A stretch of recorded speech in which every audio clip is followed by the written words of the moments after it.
तो आज का वीडियो आपके लिए बहुत ही लाइफ चेंजिंग और इंटरेस्टिंग होने वाला है। ये आपका पूरा माइंड सेट चेंज कर देगा लड़की लोगों को देखने का। और आप जो इंस्टेंटली प्यार में पड़ जाते हो ना और अपने गोल्स ड्रीम्स है ना उसको विंडो के बाहर फेंक देते हो। जब भी कोई एवरेज सी लड़की या मतलब कोई भी हॉट लड़की भी हो गई आपका अटेंशन दे देती है, ठीक है। आप घंटा कुछ नहीं सोचते हो अपने फ्यूचर के बारे में। अगर आप स्पेसिफिकली प्रॉब्लम से गुजर रहे हो तो आप इस वीडियो को उसके पहले मैं बात करना चाहूंगा, अगर आपका क्रश कोई बैडी भी नहीं है, मतलब बैडी मैं किसको बोलता हूँ, at least she looks good, okay, she has some character, she has some substance, उन लोगों को मैं बोलता हूँ बैडीज। ओके, तो अगर आपका क्रश कोई नॉन बैडी लड़की है तो आप इस वीडियो का भी छोड़ दो, ठीक है। पहले तो आप अपना स्टैंडर्ड्स बढ़ाओ। First get your heart broken by a baddie, then come to this video. Don't watch this video if you are in love with some non-batty girl who has zero substance, who is fat, not in the sense of that genetical disorder wala fat, like who is eating all day, sitting in her couch and complaining about life and not moving her body. That kind of girls I call non-batty girls. तो अगर आपका crush कोई non baddie लड़की है, मतलब zero substance वाली लड़की है, तो आप इस वीडियो से जाओ, पहले अपना स्टैंडर्ड बढ़ाओ और अपना दिल किसी बैडी से तुड़वाओ। ओके, फिर आपको अंदर अगर दुख होता है ना, फिर आप इस वीडियो को देखो, क्योंकि इस वीडियो में बात करूंगा if you are in love with a baddie, how to forget her completely, okay, and focus on your goal. This is the main topic of the video. So first solution is there are millions of baddies out there. Now the problem with most of the people is, किसी gym में चले गए, जब भी आप कोई भी किसी कॉलेज में चले गए, तो आप सोचते हो कि मेरा फ्रेंड सर्कल यही है, मेरा सोशल सर्कल यही है, तो इसी में मेरे को पूरा जिंदगी कटाना है, ठीक है। तो आप उसी सर्कल में कोई एवरेज सी लड़की हो गया, उसका आप अटेंशन इतना दे देते हो, भाव इतना दे देते हो, और सारे आसपास के लड़के लोग भी उसी लड़की को अटेंशन दे रहे हैं, तो वो तो एकदम पेडेस्टल में चढ़ गई। फिर उसको लगता है कि I am the queen of this world, मतलब वो फैट होगी, उसके अंदर जीरो सब्सटेंस होगी, लेकिन 2-3 इंस्टाग्राम में सेल्फीज डाल देगी और लड़के लोग कमेंट करने लग जाते हैं, फॉलो करने लग जाते हैं, उसका होमवर्क कर देते हैं, उसको मतलब हेल्प कर देते हैं जॉब में। तो यही प्रॉब्लम है बहुत सारे लोगों का। आपको रियलाइज करना है कि there are millions of baddies out there. एक बैडी जाएगी, दूसरी बैडी आएगी, तो ऐसा क्यों होता है? First realise that our brain is design for always survival and that evolutionary wiring is still there. Brain को क्या लगता है कि हम लोग अभी भी हंटर गैदरर वाला सिचुएशन में है, अभी भी हम लोग मतलब केव में रहते हैं। तो कोई भी एक लड़की दिख जाए जो कि मतलब एवरेज सी है, तो हम लोग उसको पूरा अटेंशन देते हैं, क्योंकि हमारा जो मेटिंग मैकेनिज्म है ना, मतलब कोई भी लड़की देखी अट्रैक्ट करना है, उसको अपना बनाना है। लेकिन हम लोगों को क्या रियलाइज करना है कि we are living in the environment of plenty. एक बैडी जाएगी, दूसरी बैडी आएगी, ठीक है। एक सोशल सर्कल में अगर आप अपने आप को एम्बेरस करते हो ना, किसी से भी रिजेक्ट होते हो, दूसरे सोशल सर्कल में जाओ और पूरा एटीट्यूड से रहो, पूरा ईगो से रहो, ठीक है। पूरा अपने आप को मतलब भगवान मानो उस सोशल सर्कल में। लोगों को घंटा पता नहीं है कि दूसरे सोशल सर्कल में आप भोंदू टाइप के इंसान थे, आपको कुछ नहीं आता था। ऐसे आपको बिहेव करना है, ठीक है। आप अगर आप किसी न्यू जिम में जा रहे हो, अपने आप को एम्बेरस करो, जाके एक्सरसाइज नहीं करना आता फिर भी ट्राई करो, गिर जाओ, पड़ जाओ, कुछ नहीं फर्क पड़ता। प्रो बन जाओ उधर, फिर दूसरे जिम टाइमिंग में स्विच कर जाओ, लोग देखेंगे अरे भाई कितना प्रो बंदा है, ठीक है। मेरे साथ जब मैं पहले जिम में गया ना, अरे मतलब मैं तो पूरा नर्वस हो गया, स्वेटिंग मेरा हो रहा था, ठीक है। तो मेरे को लगा अरे भाई क्या हो रहा है, मतलब I can't even workout properly, लोग मेरे को घूर घूर के देख रहे हैं। तो उस टाइम में मेरे को ये रियलाइज हुआ कि we are living in the environment of plenty. अगर एक सोशल सर्कल में, एक जिम में मैं अपने आप को एम्बेरस भी करता हूँ ना, मैं दूसरे जिम में कहीं भी जा सकता हूँ after I become pro in the workouts. So अपने आप को एम्बेरस करो कि अपने आप को मतलब रिजेक्शन के थ्रू गुजारो आप, ठीक है। दूसरे एनवायरनमेंट में आप जब जाओगे ना, कोई नहीं जानता आपके पास्ट के बारे में, आप कितने बार रिजेक्ट हुए हो, आपको जिम करना नहीं आता था पहले, आपको इस स्किल में कुछ नहीं आता था पहले, you are now a fucking pro, okay, in that particular skill. So अगर आप रियलाइज कर लेते हो ना कि there are millions of baddies, एक बैडी जाती है, दूसरी बैडी आती है, तो आप किसी भी बैडी लड़की को पेडेस्टल में नहीं रखते हो। कोई भी अगर आपका क्रश है ना, फिर आप ये रियलाइज करते हो कि भाई अलग सोशल सर्कल में और मतलब इस लाख गुना बेहतर लड़कियां बैठी हुई है, ठीक है। तो ये अगर जब आप रियलाइज करते हो ना, तो आप अपने आप को फ्री कर देते हो उस destructive and toxic thought process से अपने माइंड को, कि अरे भाई एक ही है, मतलब ये नहीं मिली तो मेरा जिंदगी खत्म हो, कि ये लड़की नहीं मिली तो मेरा जिंदगी मतलब totally finish. How will I focus in my goal, okay, her thought is literally going on repeatedly in my mind. इसीलिए जा रहा है क्योंकि आपका ब्रेन अभी भी सर्वाइवल मोड में अटका हुआ है। आप अपने ब्रेन को अभी भी अच्छे इंस्ट्रक्शन नहीं दे रहे। अपने ब्रेन को आप इंस्ट्रक्शन दो कि अभी हम लोग प्लेंटी एनवायरनमेंट में रह रहे हैं, अभी हम लोग सर्वाइवल एनवायरनमेंट में नहीं है, अभी हम लोग उस एनवायरनमेंट में नहीं है कि हम लोगों को केवमैन की तरह जिंदगी गुजारना है। अभी हम लोग हंट और गैदर नहीं कर रहे हैं। एक लड़की जाती है, दूसरी आती है, ठीक है। एक जगह में मैं एम्बेरस होता हूँ तो दूसरे जगह में जाऊंगा ना, पूरा मैं प्रो बन के जा सकता हूँ। लेकिन अगर मेरे 20s एक बार चला गया, so you can't get that time back in your entire fucking life. So you have to realize that you are the prize, your goal, your dreams are the prize, not the fucking baddie you are in love with. तो जब आप ये solution अपने दिमाग में डाल लेते हो ना कि मेरा जो मेन प्राइज है ना वो मेरा गोल्स है, वो मेरा ड्रीम्स है, वो जो मैं लाइफ में फ्यूचर में करने वाला हूँ ना, जो मेरा करियर होगा वो ही मेरा प्राइज है, real prize. Okay, because I can't get back my 20s and 30s and youth back ever in my life. लेकिन ये बैडीज हमेशा रहेगी. एक बैडी जाएगी, दूसरी बैडी आएगी. एक बैडी ने रिजेक्ट कर दिया, दूसरी बैडी है जो मेरे को सामने से आके अप्रोच करेगी. क्यों अप्रोच करेगी? क्योंकि आप अपने 20s में काम करोगे, क्योंकि आप अपने 20s में पूरा फोकस से किसी भी गोल को पकड़कर उसको फोड़ दोगे. ओके, और उससे क्या होगा, आपका जो करियर है ना वो आपका बिल्ड होते रहेगा, वो आपको सपोर्ट देगा. आप एक किंग हो, आप अपने आप को राजा समझो. तो आप जब किसी भी थ्रोन में बैठते हो ना, आपका लाइफ का गोल होना चाहिए कि हमेशा थ्रोन स्ट्रांग रहे. और थ्रोन क्या होता है? थ्रोन होता है आपका सोसाइटी में रिस्पेक्ट.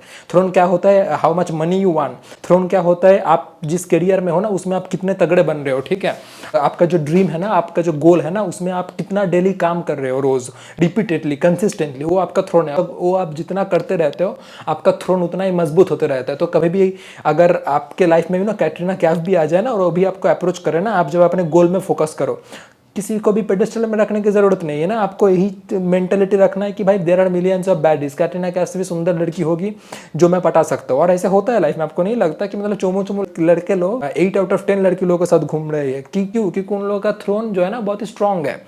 वो लोग ऐसे चेज नहीं करते. एक बैडी दिख गया उसके ऊपर पूरा जिंदगी मतलब पूरा अपना यूथ बर्बाद कर दिया कि अरे भाई मेरे को उसी को पाना है. क्योंकि वो बंदा भी सर्वाइवल मोड में अटका हुआ है कि भाई एक ही मिला है तो उसको ही चेज करना है. ठीक है, वो देख भी नहीं रहा है कि भाई दूसरे सोशल सर्कल में जब मैं पहुंचूंगा, जब मैं इस करियर से आगे बढ़ूंगा और मतलब थोड़ा हायर स्टेटस में जाऊंगा तो मेरे को और अच्छी बेटर ऑप्शन मिलेगी. ठीक है, और उस पर अगर मैं टाइम इन्वेस्ट भी करता हूँ ना, so it will be worth it. Okay, because she is better. So this is the first solution, that there are millions of baddies out there. एक बैडी जाती है, दूसरी बैडी आती है. ठीक, बाकी सब कुछ मैटर नहीं करती. Your substance matters, your career matters, the fame and status you have in your society and in your social circle, the money you have, the respect you have, that's what matters, nothing else matters. Okay, this is the main cool. अगर आप ये पहले solution को realise कर लेते हो तो जो दूसरा सोल्यूशन है ना वो आपकी जिंदगी बदल देगा. ठीक है, इसको आप ध्यान से सुनो क्योंकि ये साइंटिफिक सोल्यूशन है. ठीक है, तो आपने समझ लिया कि हाँ bro, the real prize is me, the real prize is my goals and dreams. There are millions of baddies. Okay, एक बैडी जाती है, दूसरी बैडी आती है. Like we live in the times of plenty. आपने ये सब समझ लिया. लेकिन आपको लगता है कि अरे भाई मैं हैबिचुएटेड क्यों हूँ मतलब उस लड़की के बारे में सोचने के लिए. जब भी इंस्टाग्राम में जाते हो फिर से उसके बारे में सोचने लगते हो. ये थॉट ना मेरे दिमाग से नहीं जा रहा है. तो अगर आप इस प्रॉब्लम से गुजर रहे हो ना तो इसका भी मेरे पास सोल्यूशन है, साइंटिफिक, न्यूरो साइंटिफिक. ओके, तो ध्यान से सुनो. तो क्या करना है आपको? तो साइंस में किसी भी हैबिट को बिल्ड करने का, किसी भी हैबिट को ना छोड़ने का एक प्रोसेस होता है. उस प्रोसेस का नाम है LTP and LTD, long term potentiation, long term depression.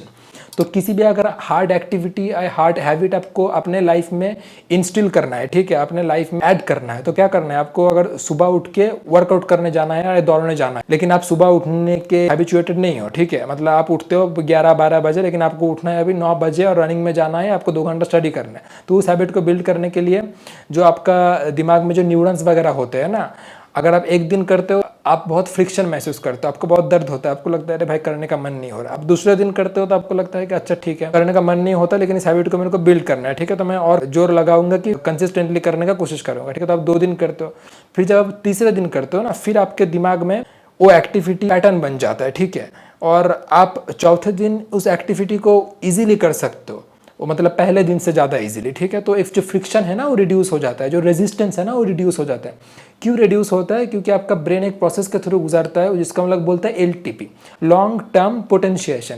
तो किसी भी एक्टिविटी करने के लिए एक सेट ऑफ न्यूरॉन्स आपके दिमाग में होता है जो स्ट्रांग बनते जाता है जितना उस एक्टिविटी को आप रिपीटेडली करते हो. तो अगर आप सुबह उठ के हर रोज डूम स्क्रॉलिंग करते हो, पॉर्न देखते हो, मास्टरबेशन करने लग जाते हो, तो उस एक्टिविटी करने के लिए भी आपके दिमाग में सेट ऑफ न्यूरॉन्स है जो फायर करते हैं. ठीक है, तो आप सुबह उठे, आपने रील देखा, किसी भी हॉट लड़की को देख लिया, फिर आपका दिमाग आपको ट्रिगर कर रहा है. ठीक है, अरे भाई चलो पॉर्न देखते हैं, चलो मास्टरबेट करते हैं, चलो मजा आएगा.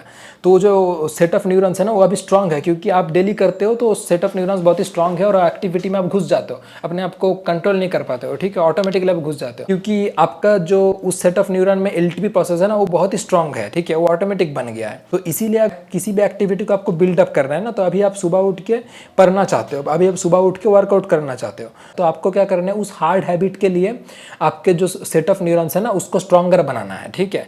तो आप अगर हार्ड एक्टिविटी को 1 दिन 2 दिन 3 दिन करते हो ना तो आपका वो सेट ऑफ न्यूरॉन स्ट्रॉन्ग बन जाता है।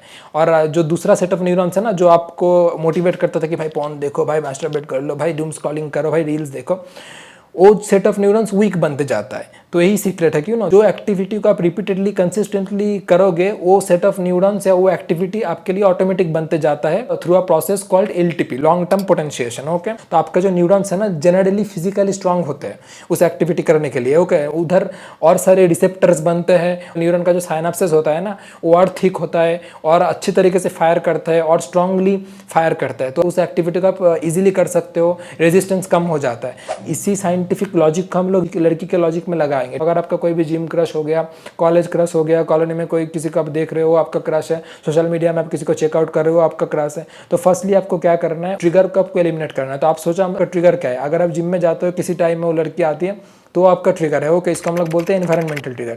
तो फर्स्टली एनवायरमेंटल ट्रिगर को आप एलिमिनेट करो। जिस भी एनवायरमेंट में वो लड़की आती है उसको आप ज़्यादा से ज़्यादा एलिमिनेट करो। आपको उसी टाइम में जिम नहीं जाना है, उस क्लास में नहीं जाना है, आपको दूसरा टाइम चूज करना है, ठीक है। अगर आप हो सके तो मतलब उस क्लास को ही छोड़ दो, ठीक है, दूसरे क्लास में चले जाओ या दूसरे टीचर के पास चले जाओ, मतलब उस टाइम में आपको नहीं जाना है। अगर आप उसका थॉट को आप एलिमिनेट करना चाहते हो, उससे क्या होगा, आप एक दिन नहीं जाओगे, आपको बुरा लगेगा, अरे भाई मेरे को मज़ा आता, आज चला जाता है, फिर मेरे को लड़की दिखने को मिलती है और मेरे को मज़ा आता, मेरे अंदर थोड़ा वो इमोशंस वगैरह जगता, फिर मेरे को भी थोड़ा लवी डवी फील होता है। तो एक दिन होगा, दूसरा दिन आप नहीं गए उसी एनवायरनमेंट में, फिर आपको लगे हाँ मैं तो मिस तो थोड़ा कर रहा हूँ। तीसरे दिन आप नहीं गए, फिर आपको क्या लगता है पता है कि मिस तो कर रहे हो लेकिन मैं तो उतना भी कुछ खास नहीं था उस लड़की में, ठीक है। तो आप मूव ऑन करने लगते हो। ये क्यों होता है? क्योंकि आपके दिमाग में जो न्यूरॉन्स और न्यूरल पाथवे बना हुआ है ना कि भाई चलो उस टाइम में जिम में जाओ, वो लड़की दिखने को मिलेगी, मेरे अंदर एक डोपामिन का बर्स्ट होगा और मेरे को अच्छा फील होगा, वो आपका वीक होते जाता है। 1 दिन 2 दिन आप 3 दिन करते हो ना, 3 दिन के बाद वीक होने लगता है। तो आप उतना भी बुरा नहीं फील करते जब आप उस लड़की को नहीं देखते, आप जब आप उस एनवायरनमेंट में नहीं जाते हो, क्योंकि आपने 3 दिन कंसिस्टेंटली उस लड़की को अवॉइड कर दिया एनवायरमेंटली। तो ये होता है एनवायरमेंटल ट्रिगर। अगर आप सोशल मीडिया में देखते हो तो उसको म्यूट कर दो, गट्स है तो ब्लॉक मार दो, अनफॉलो कर दो। जब एनवायरमेंटल ट्रिगर और सोशल मीडिया ट्रिगर एलिमिनेट हो जाता है ना, जो कि मेन ट्रिगर्स होते हैं किसी भी एक्टिविटी को करने के लिए आज के जनरेशन में, उसको जब आप एलिमिनेट कर देते हो तो आपका दिमाग टोटली न्यूरो सर्किट और जो न्यूरल पाथवे होता है जो आपको मोटिवेट करता था कि भाई उस लड़की को जाके देखो, तो उस टाइम में जिम में जाओ वो लड़की आती है, उस टाइम में पार्क में जाओ वो लड़की आती है, वो न्यूरो सर्किट है ना वीक होते जाता है। तो आपका दिमाग और एंटिसिपेट नहीं करता है और आप उसी टाइम में अगर कुछ दूसरा प्रोडक्टिव चीज़ें करने लग जाओगे ना, ये हो गया बोनस टिप आपका, ठीक है। अगर आप उसी टाइम में कुछ प्रोडक्टिव चीज़ें करने लग जाओगे तो आपका दिमाग उस चीज़ का एंटिसिपेट करेगा। तो इसको मैं बोलता हूँ एलिमिनेट एंड रिप्लेस। तो उसी टाइम में जिस टाइम में आप उस लड़की को देखने जाते हो या जिस टाइम में उस लड़की को देखने का आपको अंदर चाहत होता है ना, उस टाइम में अगर आप कुछ प्रोडक्टिव चीज़ें करने लग जाते हो और उसका आप कंसिस्टेंटली करते हो, 2-3 दिन करते हो, तो आपका दिमाग उस रिवार्ड को ज़्यादा एंटिसिपेट करता है क्योंकि आपका दिमाग को लगता है कि यही अभी नया पैटर्न है। तो इसी साइंटिफिक लॉजिक से आप टोटली ना किसी भी लड़की को भूल सकते हो, ठीक। तो ये एडवाइस आपको ज़्यादातर चैनल्स में नहीं देखने को मिलेगा क्योंकि बहुत सारे लोगों को साइंटिफिक चीज़ें पता नहीं है। बहुत सारे लोग बस आके बोलते हैं और जैसे मोटिवेशनल स्पीच होता है ना कि अरे भाई fuck the girl bro, just move on, like focus on your fucking goal. ऐसे नहीं होता है, लोगों को थोड़ा साइंटिफिक नॉलेज भी चाहिए ताकि लोग समझ सके क्यों किसी चीज़ को छोड़ने के लिए थोड़ा टाइम लगता है, ठीक है। तो आपके अंदर अभी नॉलेज आ गया, आप एलिट ऑडियंसेस में आ चुके हो, ठीक है। आपको पता है कि अच्छा इस हैबिट को मेरे को छोड़ना है ना, लड़की को देखने का जो मेरे अंदर चाहत होता है, किसी भी हैबिट को मेरे को अगर टोटली खत्म करना है ना, मेरे को किसी भी लड़की को भूलना है ना, तो मेरे को एनवायरमेंटल ट्रिगर जो है उसको एलिमिनेट करना है। मेरे को उस एनवायरमेंट में नहीं जाना है जहाँ पर लड़की रहती है, ठीक है। और मेरे को सोशल मीडिया ट्रिगर्स भी एलिमिनेट करना है। मेरे को सोशल मीडिया में कहीं पे भी उसका एक्सपोजर नहीं चाहिए, ठीक है। इससे क्या होगा, मेरा जो न्यूरॉन सर्किट है और जो मेरे जो न्यूरल पाथवेज है जो उस लड़की को देखने के लिए या जो इस लड़की से बात करने के लिए मेरे अंदर एक डोपामिन सर्ज होता है, वो सर्किट जो है ना वो वीक होते जाता है 1 दिन 2 दिन या 3 दिन के बाद, ओके। और बेस्ट टाइमलाइन है 3 डेज, ओके। अगर आप 3 दिन तक रोक सकते हो ना तो चौथे दिन आपके लिए बहुत ईजी होगा उस लड़की को ना देखने का या उस एनवायरनमेंट में नहीं जाने का या उस बैड हैबिट को नहीं परफॉर्म करने का। तो जो ये साइंटिफिक नॉलेज है ना, LTP and LTD, long term potentiation, मतलब न्यूरो सर्किट का स्ट्रांग होना जब आप रिपीटेडली किसी भी एक्टिविटी को परफॉर्म करते हो, और लॉन्ग टर्म डिप्रेशन जब आप किसी भी एक्टिविटी को परफॉर्म करना रिपीटेडली कंसिस्टेंटली छोड़ देते हो, तो 3 दिन के बाद वो न्यूरो सर्किट्स जो रिस्पॉन्सिबल होता है वो एक्टिविटी को परफॉर्म करने के लिए वीक होते जाता है। तो जब आप इस नॉलेज को काम पे लगाते हो और आपको किसी भी लड़की को भूलना है, आप उसको फिजिकली रिमूव कर देते हो और उसका एक्सपोजर टोटली एलिमिनेट कर देते हो एनवायरमेंटली, सोशली, तो आपको लगता है कि अरे मैं तो अभी उसको याद ही नहीं करता, ठीक है, क्यों हो रहा है? कोई मैजिक नहीं है, क्योंकि जो न्यूरो सर्किट्स है ना, उसको देखने का जो रिवार्ड है उसको एंटिसिपेट करता था, वो अभी एंटिसिपेट करना छोड़ दिया, क्योंकि अभी आपका न्यूरो सर्किट कुछ दूसरे चीज़ में फोकस है। तो किसी भी यूपीएससी या कोई भी एग्जाम का फोरने का स्टडी करना है या प्रिपरेशन करना है, आपको कंटेंट बनाना है, आपको जिम में जाना है, आपको सुबह उठ के दौड़ने जाना है, तो आपका ब्रेन उस एक्टिविटी को एंटिसिपेट करने लगता है। So these are the two important and life changing solutions which will help you forget a bad you are in love with completely. I am damn sure, I am damn confident.